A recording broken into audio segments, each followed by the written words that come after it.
When working with Excel, you may need to count the number of values that meet a specific condition without having to calculate manually.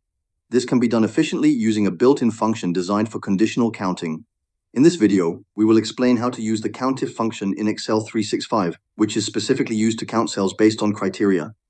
For example, suppose you want to find out how many students scored 7 or above in a class, across subjects such as math, literature, and English. To do this, you start by typing an equal sign to begin the formula, then enter the function name COUNTIF followed by an opening parenthesis. Next, select the entire range of data where you want to count the values. After that, enter a semicolon to separate the arguments. The second argument is the condition.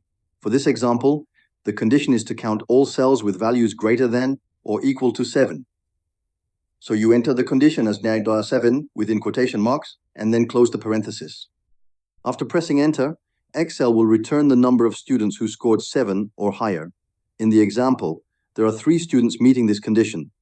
By dragging the fill handle across the columns for literature and English scores, you can apply the same COUNTIF function to count how many students scored 7 or above in those subjects as well. This reveals 2 students for literature and 4 students for English.